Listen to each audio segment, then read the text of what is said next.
ஜெபம் செய்வோம். அன்பும் இரக்கமுள்ள பரலோக பிதாவே, மனமகிழ்ச்சியான இந்த காலை வேளைக்காக நன்றியோடு ஸ்தோத்திரிக்கிறோம். நாங்கள் நிற்பதும் நிர்மூலமாகாமல் இருப்பதும் கர்த்தருடைய சுத்த கிருபையே. உம்முடைய இரக்கங்களுக்கு முடிவில்லை. அவை காலைதோறும் புதிதாக இருக்கிறதுக்காய் ஸ்தோத்திரம். என்னை சிநேகிக்கிறவர்களை நான் சிநேகிப்பேன். அதிகாலை என்னை தேடுகிறவர்கள் என்னை கண்டடைவார்கள். ஐஸ்வர்யமும் கனமும் ஆயுசும் அதிகாலை தேடுதலுக்கு நிரம்ப கொடுக்கிற தேவனுக்கு ஸ்தோத்திரம். உன்னதமானவரின் மறைவில் இருக்கிறோம். கர்த்தர் எங்கள் மேய்ப்பராக இருக்கிறார். எங்களுக்கு ஒத்தாசை வரும் பர்வதம் நீரே, எங்கள் கண்மலையாகிய கிறிஸ்து நீரே. ஆண்டவரே, நீர் மத்தியிலே இருந்து எங்களை நடத்துகிற தயவுக்காக நன்றியோடு ஸ்தோத்திரிக்கிறோம். உண்ண உணவும் உடுக்க உடையும் தங்க இருப்பிடம் தந்து தேவைகளெல்லாம் சந்தித்து எங்கள் பிராணனை அழிவுக்கு விலக்கி மீட்டு நன்மையினாலே கிருபையினாலே முடிசூட்டி எங்கள் அவயவங்களெல்லாம் புதுப்பித்து காலை தோறும் கிருபை புதிதா எங்கள் சரீரத்தில், எங்கள் வேலையில், எங்கள் ஊழியத்தில், எங்கள் பிள்ளைகள் மத்தியிலே புதிதாக நீர் மாற்றிக்கொண்டிருக்கிற கிருபைக்காக ஸ்தோத்திரம். எங்களுடைய வாழ்க்கையின் கிராஃப், எங்கள் ஆவிக்குரிய கிராஃப், எங்கள் சரீரத்தின் கிராஃப், எங்களுடைய ஸ்பிரிச்சுவல் கிராஃப், எங்களுடைய ஆயுசு நாட்கள் கிராஃப் வளர்ந்து கொண்டே இருக்கிறதுக்காக ஸ்தோத்திரம். எங்கள் சத்துருக்கள் தலை கவிழ்ந்து போக நித்தமும் கிரியை செய்து கொண்டிருக்கிறேன். நன்றி செலுத்துகிறோம். இயேசுவின் நாமத்தில் ஜெபிக்கிறோம் பிதாவே, ஆமென். கர்த்தரை நம்பியே ஜீவிப்போம். கவலை கஷ்டங்கள் தீர்ந்திடும். கைவிடா காத்திடும் பரமனின் கரங்களை நாம் பற்றிடுவோம். பாடலை பாடலாம். கர்த்தரை நம்பியே ஜீவிப்போம். கவலை கஷ்டங்கள் தீர்ந்திடும். கைவிடா காத்திடும் பரமனின் கரங்களை நாம் பற்றி கொள்வோம். கைவிடா காத்திடும் பரமனின் கரங்களை நாம் பற்றி கொள்வோம். ஜீவதேவன் பின் செல்லுவோம். ஜீவ ஒளிதனை கண்டடைவோம். மனதின் காரிருள் நீங்கிடவே மாசமாதானம் தங்கும். மனதின் காரிருள் நீங்கிடவே மாசமாதானம் தங்கும். கர்த்தரை நம்பியே ஜீவிப்போம். கவலை கஷ்டங்கள் தீர்ந்திடும். கைவிடா காத்திடும் பரமனின் கரங்களை நாம் பற்றி கொள்வோம். உண்மை வழி நடந்திடும். உத்தமனுக்கென்றும் கர்த்தர் துணை. உண்மை வழி நடந்திடும்.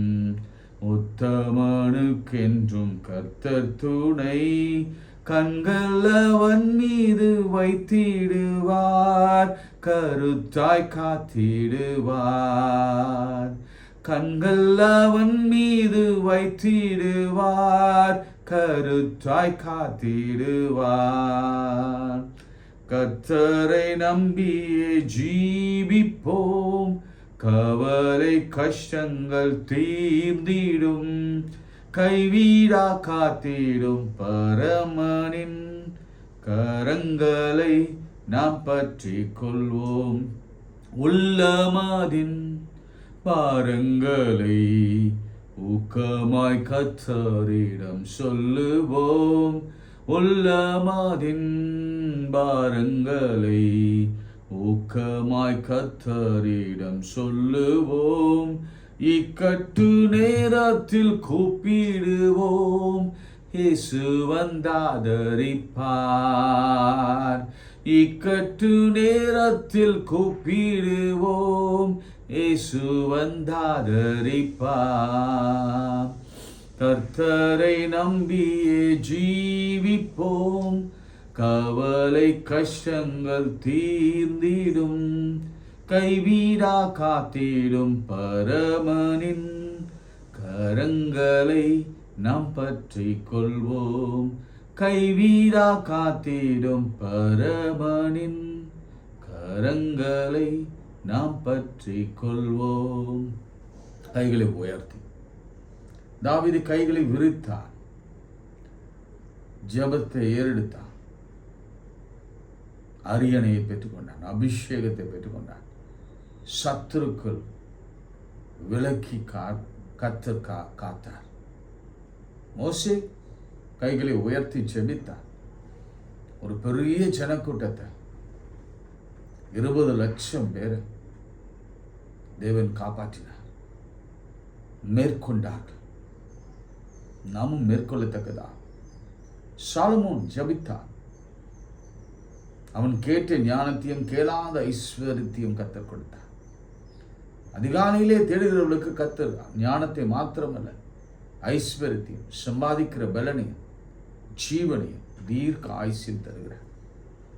கைகளை உயர்த்தி ஜெபிக்கும் பொழுது வானத்திலிருந்து ஒரு வல்லமை நம் கரங்களின் வழியாக நம் தலையிலே அது இறங்கி, நம் தோள்களிலே அது நினைந்து, நம் தாடிகளிலே வழிந்து, நம் அங்கிகளிலே அது உருண்டோடி நம் முழுவதும் நிரப்புகிற ஒரு ஆவியானவர் நம்மத்தில் இருக்கிறார்.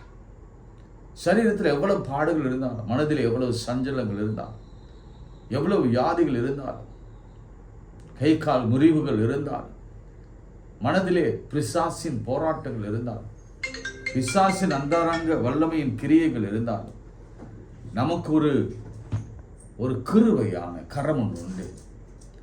அதை நம்மை நடத்தும். நல்ல கைகளை உயர்த்தி, அந்த கரம் பராக்கிரமம் செய்யும் கரம் அது. அந்த கரம் பயங்கரமான கரம். அந்த கரம் அன்பு நிறைந்த கரம், ஆணி பாய்ந்த கரம். நம்மை தொட்டா விடுதலை தான். தோல்வி இல்லை எனக்கு. என் ஆண்டவருடைய கரம் என் மீது இருக்கும் பொழுது, இறங்கும் பொழுது ஜெயம் உண்டு. தலை, கால், கைகள், இருதயம், நுரையீரல், சிறுநீரகம், ஜீரண உறுப்புகள் காணப்படுகிற எல்லாவற்றுக்கும் என் ஆண்டவராகிய இயேசு கிறிஸ்துவினாலே எல்லாவற்றையும் ஜெயம் கொடுக்கிற தேவனுக்கு ஸ்தோத்திரம். கர்த்தர் நல்லவர். சொல்லுங்க, அவர் கிருபை திருமணமாகாத பிள்ளைகள் மீது இறங்கும், குழந்தை இல்லாத தம்பதியின் மீது இறங்கும். அவருடைய கிருபை காலை தோறும் இறங்கும், வித்தியாசமா இறங்கும். அவருடைய தயவு நம்முடைய ஃபினான்ஷியல் கண்டிஷன் மேல இருக்கும். வானத்தையும் பூமியை உண்டாக்கிற கர்த்தரிடத்திலிருந்து எனக்கு ஃபினான்ஷியலா உதவி வரும். காலை தள்ளாட ஒட்டார் என்று சொன்னவர், உன்னை காக்கிற உறங்கார் என்று சொன்னவர். இஸ்ரவேலை காக்கிற உறங்குறதும் இல்லை, தூங்குறதும் இல்லை. கர்த்தர் எல்லாத்தையும் நமக்கு விலைக்கு காப்பார். அவர் நம்மை ஆத்மாவை காப்பார். கர்த்தரும் போக்கிய வரத்தையும் இது முதற்கொண்டு என்றென்றைக்கும் காப்பார். இயேசுவின் நாமத்தில் ஜெபிக்கிறோம் பிதாவே, ஆமென். பிரியமானவர்களே, இந்த அதிகாலை ஜெபத்தை குறித்து நாம நிறைய சிந்தித்துக் கொண்டிருக்கிறோம். இன்றைக்கு சங்கீதத்திலே நிறைய வசனங்கள் இருக்கிறது. ஒவ்வொன்றா நாம எடுத்து, ஆண்டவருடைய தாகம் என்னன்னா, நான் நேற்று சொன்னேன், 1 மணி நேரமாவது விழித்திருந்து ஜெபம் பண்ணக்கூடாதா? சோதனைக்குட்படாதபடிக்கு ஆண்டவர் உபத்திரவத்திற்குள்ளே, அந்த பாடுகளுக்குள்ளே அவர் போகும் முன்பு அவர் ஜெபித்தார். மாத்திரமல்ல, தாம் சீடர்களும் ஜெபிக்கும்படி அவர் கேட்டுக்கொண்டார். பிரியமானவர்களே, அவரவர்களுக்கு ஏற்ற விதமா உபத்திரவங்கள் எல்லாருக்கும் வரும், எல்லாருக்கும் வேதனைகள் வரும், எல்லாருக்கும் பாடுகள் வரும். லெவல் தான் வித்தியாசமாகும். பணக்காரனுக்கு, ஐஸ்வர்யவானுக்கு ஒரு விதம், பரிசுத்தவானுக்கு, நீதிமானுக்கு, ஊழியக்காரனுக்கு, ஊழியம் செய்யாதவனுக்கு, கர்த்தரை நம்புகிறவனுக்கு, கர்த்தரை நம்பாதவனுக்கு. அதான் ஆண்டவர் சொன்னார்ல, நீதியின் சூரியன் எல்லாரும் மேலே உதைக்கப்படுகிற எல்லாருக்கும் உபத்திரம் உண்டு, சஞ்சலங்கள் உண்டு, வேதனைகள் உண்டு. அதிலிருந்து வெற்றி பெறணும்னா, ஜெயம் எடுக்கணும்னா, இப்போ ஆண்டவர் அந்த கெத்சேமனே தோட்டத்தில் அந்த அதிகாலை ஜெபத்தை, இரவு முழுவதும் ஜெபத்தை ஏறெடுத்து அந்த பாடுகளுக்குள்ளே பிரவேசித்ததுனால தான் 3ஆம் நாளிலே ஒரு பெரிய ஜெயம். ஒன்று மாத்திரமல்ல, ஃபர்ஸ்ட் என்ன நடக்குதுன்னா, அந்த சிலுவையில் ஆண்டவர் அந்த உபத்திரவத்தை தாங்கும்படியான அந்த பலத்தை கற்றுக் கொடுத்தாரா. அது எவ்வளோ தாங்குனா பலம். ஒரு 6 மணி நேரம் 3 மணி நேரம் சிலுவை, 6 மணி நேரம் பாடு, அதுக்கப்புறம் ட்ரையல் முன்னாடி. அதுக்கு முன்னாடி ட்ரையல்னா இந்த பார்வோன் இடத்துல, பிலாத்து இடத்துல, ஏரோது இடத்துல, அவங்க ரிலிஜியஸ் லீடர் இடத்துல போய் அங்கங்கே அலக்கழிக்கப்பட்டு அவமானப்படுத்தப்பட்டு முட்கிரீடம்லாம் வைத்து அவரை அசிங்கப்படுத்தி வேதனைப்படுத்தி வாரினால் அடிப்பித்து ஏறக்குறைய 40 அடிகளை அடித்து இது எல்லாவற்றையும் தாங்குகிறது. அந்த தாங்குகிற பலன் எங்க கிடைக்குதுன்னா ஜபத்தினாலே கிடைக்குது. ஐயா, இந்த உபத்திரவம் இல்லாம இருக்க முடியுமான்னா முடியாது. நிச்சயமாக ஆண்டவர் சொன்னார், உலகத்தில் உபத்திரம் உண்டு, திடன் கொள்ளுங்கள், நான் உலகத்தை ஜெயித்தேன். எப்படி ஜெயிக்கணும்னா ஜபத்தினாலே. அதுதான் பேதுருக்கு மற்றவர்களுக்கும் சொல்லிக் கொடுத்தார். நீங்க விழித்திருந்து ஜெபம் பண்ணுங்க, சோதனைக்குட்படாமல். நான் சொல்ல பாருங்க, அந்த ஜெபப்பதனால் ஏற்படுகிற நன்மை என்னன்னா, ஒரு 3 நாள் தான் உங்களுக்கு உபத்திரவம், 30 நாள்லாம் உபத்திரவம், 3 வருஷம் தான் உபத்திரவம். காலம் அதுக்குன்னு அந்த உபத்திரவத்திலே கர்த்தருடைய கரம் இருக்கும். கர்த்தருடைய கரம் இருக்கும். பரிசுத்தவான்கள்லாம் பாருங்க, யோசேப்பு மாதிரி உபத்திரவப்பட்டது நம்ம பட்டிருக்க முடியாதுல்ல. தானியேலை போல உபத்திரம் நம்ம பட்டிருக்க முடியாது. சாத்ராக்கு, மேஷாக்கு, ஆபேத்நேகோ போல நம்ம நெருப்பில் உபத்திரவப்பட்டிருக்க முடியாது. அந்த முதல் திருச்சபை சீஷர்கள் எவ்வளவு உபத்திரம், சிறை சேதம், தோல் உரிக்கப்பட்டு தலைக்கீழாக மேலிருந்து கீழே தள்ளி, பயங்கரமான உபத்திரம். அதற்கு எல்லாம் ஜெயம் எடுக்கிறதற்கு ஜெபம் அவசியம். ஜெபமே இல்லைன்னா நம் ஜெயம் எடுக்கவே முடியாது. அதுவும் அதிகாலை ஜெபம் இல்லைன்னா ஜெயம் இருக்காது. ஒரு சந்ததி எப்படி இருக்கு தெரியுமா? இந்த சந்ததி, இந்த 2021ஆம் ஆண்டு நூற்றாண்டு சந்ததி எப்படி இருக்குன்னா, ஆதியிலே ஆதாம் ஏவாள் தொடங்கி நோவா காலம் வரைக்கும் 2000 ஆண்டுகள். நீங்கள் வீட்டில் போய் நல்லா ஆராய்ச்சி பண்ணி அந்த நோவா வரைக்கும் படித்து பாருங்க. இன்னைக்கு நான் உங்களுக்கு எக்ஸசைஸ் தரேன். நோவா வரைக்கும், ஆதாமிலிருந்து நோவா வரைக்கும் ஒரே ஒரு ஜெபம் பண்ணினார்கள் என்று இருக்காது. 2000 ஆண்டுகளாக சுருக்கி எழுதி கொடுத்திருக்கிறார். நீங்கள் என்னிடத்துல ஆர்கியூ பண்ணலாம். என்ன ஆர்கியூ பண்ணலாம்? ஆதாம் ஏவாள் ஜெபம் பண்ணாங்களா? இல்லை. பாவ மன்னிப்பு கேட்டாங்களா? இல்லை. ஆனால் தேவனோடு பேசி கொண்டிருந்தார்கள். எஸ். அது நீங்கள் ஜெபம் எடுத்துக்கொள்ள கூடாது. காயின் ஆபேல் நிகழ்ச்சியில் ஜெபம் இருந்ததா? இல்லை. ஆனாலும் ஆபேலின் ரத்தம் பேசியது, அது நீங்கள் ஜெபமாக எடுத்துக்கொள்ளலாம். ஏனோக்கு தேவனோடு சஞ்சரித்தான் அப்படின்னா அது ஜெபம் எடுத்துக்கொள்ளலாமா? எடுத்துக்கொள்ளலாம். நீங்க விருப்பப்பட்டு எடுத்துக்கொள்ளலாம். ஆனால் ஜெபம் என்ற வார்த்தை அங்கு இல்லை. பிரேயர் என்ற வார்த்தை அங்கு இல்லை. நோவா காலத்துல ஐயா, நோவா என்ன பிரசங்கித்தான், அவ்வளவுதான். ஜெபம் பண்ணானா? இல்லை. அப்போ ஒரு காலம் இருந்தது, 2000 ஆண்டு காலம் இருந்தது. தேவனோடு கூட நேரடியான ஒரு உறவு வைத்திருந்த ஒரு காலம். ஆண்டவர் அவர்களோடு கூட நேரடியாய் பேசின ஒரு காலம். அதுக்கப்புறம் தான் இந்த ஜனத்திற்காக, இந்த ஜனத்தை நான் உருவாக்கினதற்காக நான் மனம் வருந்துகிறேன் என்று சொல்லி ஆயுசு நாட்கள் எல்லாம் குறைத்து 120 வருஷமாக மாற்றி, அதன் பிறகு ஆண்டவர் பிரமாணங்களை மோசே காலத்தில், ஆபிரகாம் காலத்திலிருந்து ஆண்டவர் பிரமாணங்களையும் கற்பனைகளையும் கொடுத்து ஆபிரகாமுக்கு பிறகுதான் பிரேயர் ஸ்டார்ட் ஆகுது. ஆபிரகாம் ஜெபித்தான், ஈசாக்கு ஜெபித்தான், யாக்கோபு ஜெபித்தான். அப்புறம் தான் ஆண்டவர் ஒரு ஸ்ட்ராட்டஜி எடுக்கிறார். இவங்க கேட்டாதான் நான் கொடுக்க போறேன், கேட்காம நான் எதுவும் கொடுக்க போவதில்லை. 2000 ஆண்டுகளாக அவங்க கேட்காமலே ஆண்டவர் கொடுத்தார். உங்களுக்கு என்ன தேவை? எத்தனை எத்தனை பிள்ளைகள், ஆஸ்தி, அவங்களுக்கு வேண்டியதெல்லாம் எல்லாம் செய்தார். ஆனால் ஆண்டவருக்கு ஒரு சோர்வு இந்த மக்களை குறித்து வந்த பொழுது இல்ல அவர் தன் நிலையை மாற்றிக்கொண்ட சொன்னார், கேளுங்கள், கேட்கிறவன் தான், தேடுகிறவன் தான், என்னை சிநேகிக்கிறவன் தான் என்னை கண்டடைவான். இப்போ உங்களுக்கு புரியுதா? உங்களுக்கு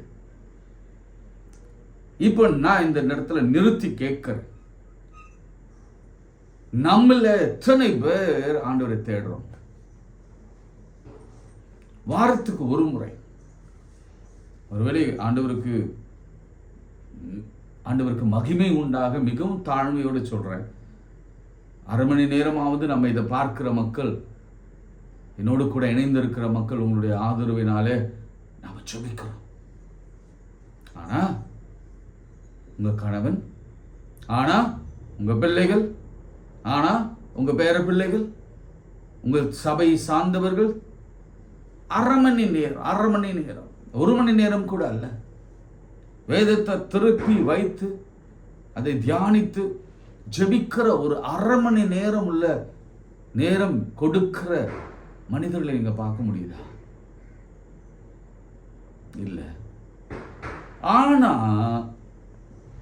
ஆசீர்வாதங்கள் வரணும், அற்புதங்கள் வரணும், நோய்கள் குணமாகணும், நம்ம பிராணனை அழிவுக்கு விலக்கி மீட்டுக் கொள்ளணும், விபத்துகள் வரக்கூடாது, பண தேவைகள் சந்திக்கப்படணும், அதுவும் ஆச்சரியமாய் சந்திக்கப்படணும், நம்ம கேட்காமலே கொண்டு வந்து கொடுக்கணும், வானத்தின் பலகணிகளை திறக்கணும், சமாதானம் உண்டாகணும், சுகம் உண்டாகணும். எப்படி வரும்?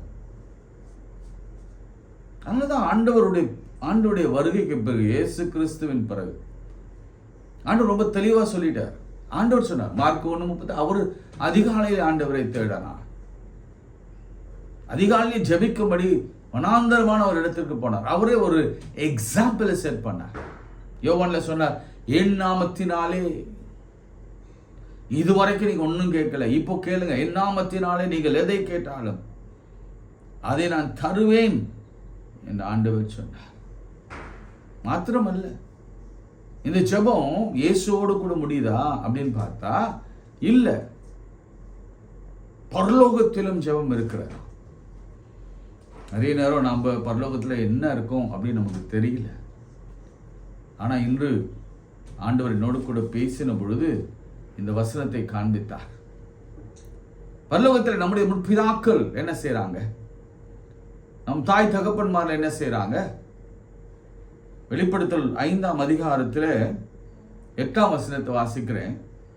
அந்த புஸ்தகத்தை அவர் வாங்கின போது அந்த 4 ஜீவன்களும் 24 மூப்பர்களும் தங்களுடைய ஜெபங்களாகிய தூப வர்க்கத்தால் நிறைந்த,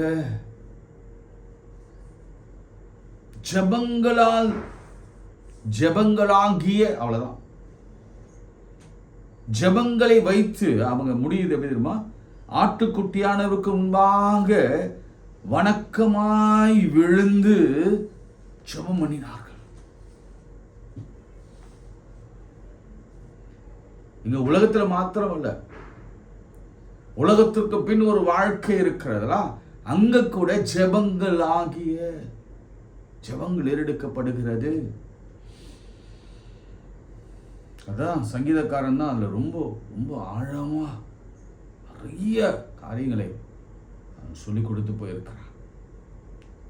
சில சங்கீதங்களை நான் உங்களுக்கு இன்னைக்கு சொல்லிட்டு ஒரு நிகழ்ச்சியை சொல்லி நான் முடிக்கிறேன். 139ஆம் சங்கீதம் 17ஆம் 18ஆம் வசனம். தேவனே, 139 சாம் 139, தேவனே, உமது ஆலோசனைகள் எனக்கு எத்தனை அருமையானவைகள், அவைகளின் தொகை எவ்வளவு அதிகம், அவைகளை நான் எண்ண போனால் மணலை பார்க்கிலும் அதிகமாம் நான் விழிக்கும் போது இன்னும் உம்மண்டை இருக்கிறேன். இன்னொரு சங்கீதம் இருக்கு, அது எங்கன்னு கண்டுபிடிச்சு எனக்கு எழுதுங்க. நான் அதிகாலையிலே ஒரு நேரம் குறித்து வைத்திருக்கிறேன். அந்த குறித்த நேரத்துக்கு முன்பாகவே நான் எழுந்திருக்கிறேன். அலாரம் வைப்போம்ல, அதுக்கு முன்பாகவே நான் எழுந்திருந்து ஜெபிக்க ஆரம்பித்து விடுகிறேன். பிரியமானவர்களே, ஒரு சந்ததியை நம்ம உருவாக்க வேண்டும். என்ன சந்ததி தெரியுமா? ஜெபிக்கிற சந்ததி. அதுவும் அதிகாலையிலேயே நேரப்பட எழுந்து ஜெபிக்கிற ஒரு சந்ததி. நம்ம பிள்ளைகளுக்கு நம்ம சொல்லிக் கொடுக்க வேண்டும். நீங்க அவங்க கேட்குறாங்க, கேட்கல, அவங்க அதை செய்கிறாங்க, செய்யல, முழங்கால் நின்று ஜெபம் பண்ணுறாங்க, ஜெபம் பண்ணல, மிட் நைட் ஜெபம் பண்ணுறாங்க, ஜெபம் பண்ணல, அதெல்லாம் உங்களுக்கு தேவையில்லாத விஷயம். நீங்கள் செய்ய வேண்டிய ஒரே விஷயம், உங்கள் பிள்ளைகளுக்கு அதிகாலை ஜெபத்தை பற்றி சொல்லி கொடுத்து கட்டாயம் நீ செய்யணும்பா. ஒரு 10,000 முறையாவது அவன் தலையில சொல்லுங்க, மூளையில சொல்லுங்க, அவன் காது கேட்க சொல்லுங்க. எழுந்து ஜெபம் பண்றா, காலையில் எழுமையினா உடலை ஜெபம் பண்ணு, விடிய காலத்துல ஜெபம் பண்ணுடா. ஒரு சமூகத்தை உருவாக்குங்க. விடிய காலம் எழுந்தவன எழும்பனவன எப்படியோ அந்த நேரம் தெரியும்ல, எழும்புனா கொஞ்சம் ஜெபம் பண்ணுப்பா, அது ஒரு ஆரம்பமாக இருக்கட்டும். எதுவுமே இமீடியட்டா சொன்ன உடனே ஏற்றுக்கொள்கிற ஒரு சந்ததியிலே நாம் இருக்கவில்லை. எல்லாவற்றுக்கும் ஒரு கேள்வி கேட்கிற ஒரு சந்ததி. ஏன்னா நம்முடைய நாம் கேட்கிற சில ஜபங்கள் அல்லது சில அருளுரைகள் எப்படி இருக்குன்னா, உட்காந்து ஜெபம் பண்ணலாம் அல்லது வர்ஷிப் பண்ணலாம், பாட்டு பாடினாலே போதும், அல்லது ஒரு 2 செகண்ட் ஜெபம்னாலே போதும். ஆண்டவருக்கு எல்லாம் தெரியும், நம் இருதயம் ஆண்டவருக்கு தெரியும். அதனால் போகும்போது கேலண்டரை நின்றுட்டு இந்த வசனத்தை வாசித்து ஜெபம் பண்ணிட்டு போயிடலாம். அல்லது ஜெபமே தேவையில்லை, ஆண்டவர் ரொம்ப கிருபை நிறைந்தவர் அவர். நோ, அப்படிப்பட்ட பிரசங்கங்களை கேட்டு கேட்டு நம்முடைய பிள்ளைகள் ஜெபிப்பதின் இந்த முக்கியத்துவத்தையே மறந்து போயிருக்கிறார். ஜெபித்தான் மழையை பார்த்து பெயர்ந்து போ என்று சொல்ல முடியும். விசுவாசித்து சொன்னாதான், ஜெபம் பண்ணி விசுவாசித்து சொன்னாதான் போ. ஆண்டவர் சொன்னார், இவ்வகையான பிசாசு ஜெபத்தினாலும் உபவாசத்தினாலுமே அன்றி, நான் இன்னும் சொல்லுவேன், ஏர்லி மார்னிங் பிரேயரை பண்ணுகிறதே அன்றி வேறு எந்த வகையிலும் புறப்பட்டு போகாது. ஜெபம் மிக மிக அவசியம். பேதுருக்கு சொல்லிக் கொடுத்தார், 1 மணி நேரமாவது விழித்திருந்து ஜெபம் பண்ணக்கூடாது. அதே பேதுரு வாழ்க்கையில பேதுருக்கு நிகழ்ந்ததை நான் உங்களுக்கு சொல்லுகிறேன். நல்ல கவனிங்க. அப்போஸ்தலர் 12ஆம் அதிகாரத்தில் பேதுரு கைது பண்றாங்க. பண்ணிட்டு நாளைக்கு பேதுருவை கொலை செய்ய போறாங்க. 12ஆம் அதிகாரத்தில் ரொம்ப தெளிவாக சொல்லப்பட்டிருக்கிறது. நேரம் கருதி நாளைக்கு காலையிலே பேதுருக்கு தண்டனை வழங்கப்படுகிறது. ஜனங்க என்ன பண்ணாங்க பாருங்க. அப்படியே பேதுரு 5ஆம் வசனம் 12:5 ஆக்ட்ஸ். அப்பொழுது பேதுரு சிறைச்சாலையிலே காக்கப்பட்டிருக்கையிலே சபையார் அவனுக்காக தேவனை நோக்கி ஊக்கத்தோடு ஜெபம் பண்ணார். என்ன டைம் தெரியுமா? இரவு நேரம் முழுதும். கவனிங்க. ஏரோது அவனை வெளியே கொண்டு வரும்படி குறித்த நாளுக்கு முந்திய நாள் ராத்திரியிலே, எப்போ? இரவிலே, பேதுரு 2 செங்கலினால் கட்டப்பட்டு 2 சேவகர் நடுவே நித்திரை பண்ணி கொண்டிருந்தான். காவக்காரரும் கதவு முன்னிருந்த சிறைச்சாலையை காத்து கொண்டிருந்தார்கள். எப்படி தூக்கம் வரும்? அங்க கெத்செமனே தோட்டத்தில் தூங்கினவன் அங்கே ஒருவேளை ஆண்டவர் சொன்னார், ஆவி உற்சாகம் உள்ளது, ஆனால் மாம்சமோ பலவீனம் உள்ளது என்று சொன்னார். ஆனா இங்கேயும் கூட பேதுரு நிம்மதியா தூங்குறார். என்ன நிம்மதி அவருக்கு? ஆண்டவர் காப்பார் என்ற அபரிவிதமான நம்பிக்கை இருப்பினும், ஆண்டவர் எடுத்துக்கொண்டாலும் நான் அவரை சந்திக்க போவேன் என்ற ஒரு பெரிய நம்பிக்கை இருந்ததோ என்னமோ எனக்கு தெரியாது. ஆனால் தைரியமாக எல்லாரும் விழித்து கொண்டிருந்தார். இதுதான் இந்த கம்போஸ், இந்த ஒரு அமைதி, இந்த சமாதானம்.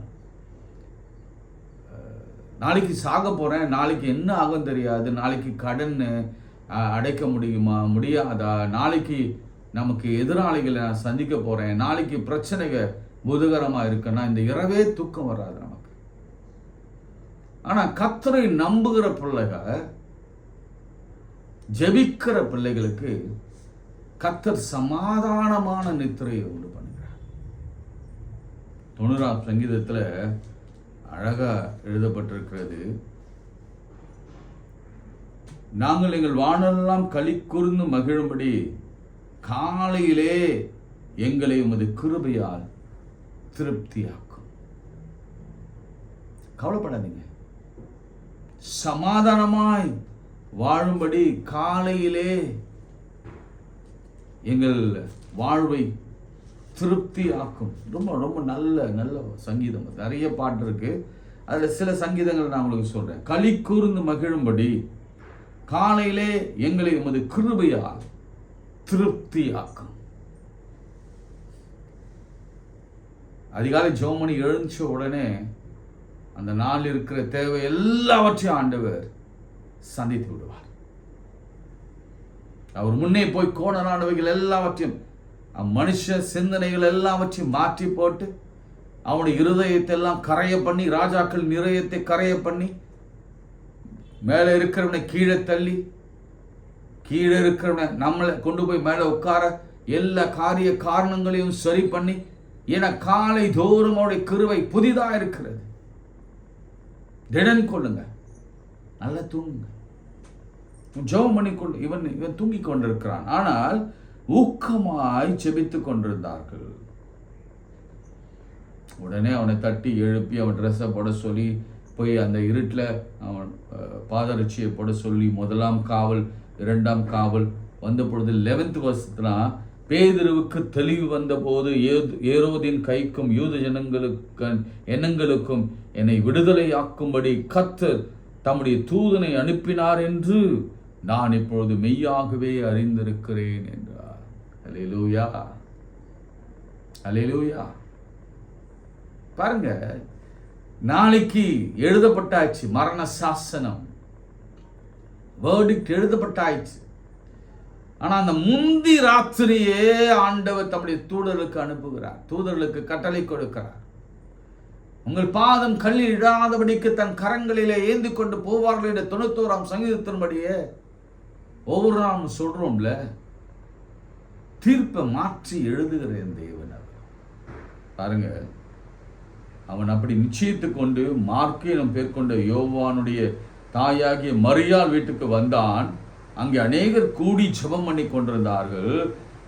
அப்போ பேதுரு சத்தத்தை அறிந்து சந்தோஷத்தால் கதவை தரவாமல் உள்ளே ஓடி பேதுரு வாசலுக்கு முன்பே நிற்கிறார் என்று அறிவித்தார். அவர்களோ நீ பிதற்றுகிறாய் என்றார்கள். அவர்களோ அவர்தான் என்று உறுதியாய் சாதித்தார். அப்பொழுது அவர்கள் அவருடைய தூதனாய் இருக்கலாம் என்று அப்படி நினைச்சிட்டு பேதுரு பின்னும் தட்டி கொண்டிருந்தான். அவர்கள் திறந்த போது அவனை கண்டு பிரமித்தார்கள். அவர்கள் பேசாமல் இருக்கும்படி அவர்களை கையமர்த்தி கர்த்தர் தன்னை காவலில் இருந்து, கவனிங்க, கர்த்தர் தன்னை காவலில் இருந்து விடுதலை ஆக்கின விதத்தை அவர்களுக்கு விவரித்து இந்த செய்தியை யாக்கோபுக்கும் சகோதரருக்கும் அறிவியுங்கள் என்று சொல்லி புறப்பட்டு வேறொரு இடத்திற்கு போனான். பொழுது விடிந்த பின்பு அங்க நடந்தது அந்த போச்சு அவருக்கு தெரிய ஆரம்பித்தது. ஆமென், ஹல்லேலூயா. பிரியமானவர்களே, இன்னைக்கு எனக்கு ஒரு பாரம் என்னன்னா, நாம மாத்திரம் ஜெபித்தா போதாது, நமக்காக ஜெபிக்கிற ஒரு குடும்பத்தையும் நாம் ஏற்படுத்த வேண்டும். இன்னைக்கு நான் உங்களுக்கு வைக்கிற ஒரு சின்ன வேண்டுகோள் என்ன, தயவு செய்து எனக்காகவும் என்னுடைய மனைவிக்காகவும் என்னுடைய 2 பிள்ளைகளுக்காகவும் எங்களுடைய ஊழியத்திற்காகவும் இந்த அதிகாலை ஜெப ஊழியம் அதற்காகவும் எங்கள் தேவைகளுக்காகவும் எங்கள் சரீர பலத்திற்காகவும் எங்கள் சத்துருக்களுக்காகவும் நீங்கள் ஜெபம் பண்ணுங்க. நான் என் ஜெப குறிப்பெல்லாம் உங்களுக்கு சொல்லிட்டேன். உபத்திரவத்தின் பாதையிலே நாங்கள் போய் கொண்டிருக்கிறோம். ஆனாலும் எங்களுக்கு ஒரு நம்பிக்கை, என் ஆண்டவர் அந்த உபத்திரவ பாதைக்கு ஒரு முற்றுப்புள்ளி வைத்து ஜெயத்தை கொடுப்பார் என்ற ஒரு நம்பிக்கை உண்டு. ஆமென். நான் உங்களுக்காக ஜெபிக்கிறேன். எனக்காக ஜெபம் பண்ணுங்க. அதிகாலையிலே தேடுகிற ஒரு கூட்டத்தை ஆயத்தப்படுத்துங்க. நாம் ஆயத்தப்படுவோம், மற்றவர்களை ஆயத்தப்படுத்துவோம். யாரை ஆயத்தப்படுத்தணும்? வேற எங்கேயும் போகாதீங்க, வெளியில் எங்கேயும் போகாதீங்க, தயவு செய்து போகாதீங்க. வீட்டில் இருக்கிற கணவன், மனைவி, பிள்ளைகள், பேர பிள்ளைகள், அத்தை, மாமா, அக்கா, சித்தி, யாரை பார்க்குறீங்களோ, ஏம்மா கொஞ்சம் ஒரு 5 மணிக்கு 4 மணிக்கு எழுந்து ஒரு 5 நிமிஷம் ஜெபம் பண்ண ஆரம்பிங்க. போதுமா? உங்கள் பிரச்சனைக்கு ஒரு முடிவு உண்டா? இல்லை நல்லா இருக்கிறேன், இல்லைம்மா ஒன்றும் இல்லை, ஒரு தேங்க்ஸ் கிவிங் ஒன்று இருக்கு, பைபிளில் நிறையா இருக்குது. ஒரு 5 மணிக்கு ஏஞ்சி ஒரு நன்றி செலுத்துங்க ஆண்டவருக்கு. என் ஆத்துமாவே கர்த்தரை ஸ்தோத்திரன்னு ஒரு பாட்டை பாடுங்கம்மா. போதும். ஜெபம் பண்ணலாமா? ஆண்டவரே, இந்த வேலைக்காக நன்றியோடு ஸ்தோத்திரிக்கிறேன் ஆண்டவரே. இந்த அதிகாலையிலே உம்முடைய கிருபையை எங்களுக்கு விளங்க பண்ணுவீராக. உபத்திரவத்தின் குகையிலிருந்து எங்களை வெளியே கொண்டு வருகிற தேவனப்பா, அதிகாலையிலே உம்மை தேடுகிற பொழுது பொழுது விடியும். பேதுருவுக்கு ஒரு பொழுது விடிந்தது. அந்த முந்தின ராத்திரி அவனுடைய மரண இருள் விலகும்படியாய் கர்த்தர் தேவ தூதர்களை அனுப்பி ஒரு பெரிய ஆச்சரியத்தை செய்தது போலவே நான் ஒன்று கூடி ஜெபிக்கும் பொழுது என் குடும்பத்தில் கட்டப்பட்டிருக்கிற ஒவ்வொரு வாழ்க்கை, வியாதியிலே கட்டப்பட்டிருக்கிற ஒவ்வொரு குடும்பங்கள், பிசாசினாலே கட்டப்பட்டிருக்கிற ஒவ்வொருவர்கள், சாபத்தினால் கட்டப்பட்டிருக்கிற ஒவ்வொரு பிள்ளை பெற முடியாமல், திருமணம் ஆக முடியாமல் சாபத்தினால் கட்டப்பட்டிருக்கிற ஒவ்வொருடைய சாப கட்டுகள் நீ தொட்ட மாத்திரத்தில் அது கைகளிலிருந்து விழுந்து போகட்டும். பொழுது விடியட்டும். ஒவ்வொருவருக்கும் பொழுது விடியட்டும் அப்பா. காலையில் உம்முடைய கிருபை இயேசுவின் நாமத்தில் ஜெபிக்கிறோம் நல்ல பிதாவே, ஆமென். நமது ஆண்டவராகிய இயேசு கிறிஸ்துவின் கிருபை, பிதாவாகிய தேவனுடைய அன்பு, பரிசுத்த ஆவியின் ஐக்கியம் நம் அனைவரோடும் மீண்டும் சதா காலம் நிலைத்திருப்பதாக. ஆமென்.